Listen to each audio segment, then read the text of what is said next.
As a business owner, there's so many decisions that you need to make. But luckily, the CRA has actually made it very easy when you have to file your GST and HST return. There's only one decision to make, and that is to use the quick method or the regular method. My name is Rishabh Kamesra, and I'm a partner at SRJ Chartered Accountants. And this is part 3 of a 4-part video series of the basics of GST and HST returns.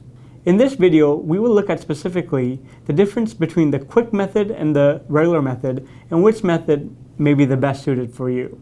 There are 2 basic ways to file your GST and HST returns.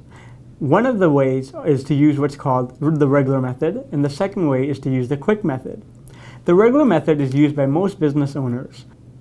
Under the regular method, you need to calculate the net tax owing for the GST and HST reporting period and report this on your GST and HST return. By the way of a simple concept, we're going to go through a very simple calculation. On line 101, we would report your total taxable worldwide sales. On line 105 of the return, we would report the total GST and HST you've collected. And on line 108 of the return, we're going to report the total GST and HST paid. In essence, the difference between line 105 and line 108 would be the net amount of GST and HST owing. If the number is a negative, then that means that the net amount of GST and HST owing is actually a refund, and the government should be sending you a check of a refund in the amount reported. The second method, known as a quick method, is actually less commonly used. However, in order to even use the quick method, there's certain criteria we have to take into consideration. Let's take a brief look at these criteria. Criteria number 1. If your total sales are less than $400,000, including the GST and HST you collected in the last 4 consecutive fiscal quarters of the last 5 consecutive fiscal periods, then you may be able to elect the quick method. Criteria number 2, there are some businesses which are prohibited to register for GST and HST and to use the quick method. An example of that is a business who may be predominantly providing bookkeeping and accounting services. Criteria number 3, if a company elects to use a quick method, they have to be able to use it for a minimum period of 1 year before switching back to a regular method.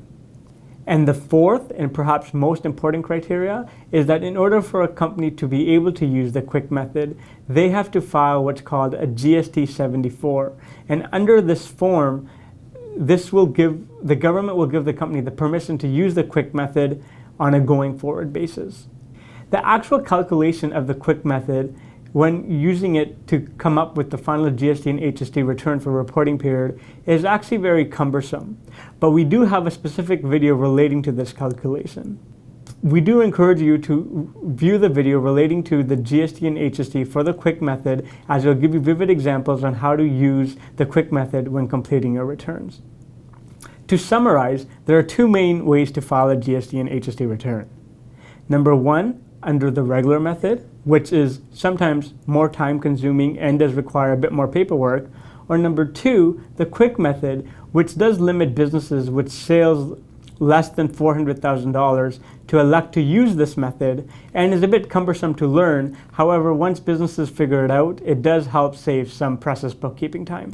Deciding on the proper method to use and filing the returns can be very cumbersome and complicated.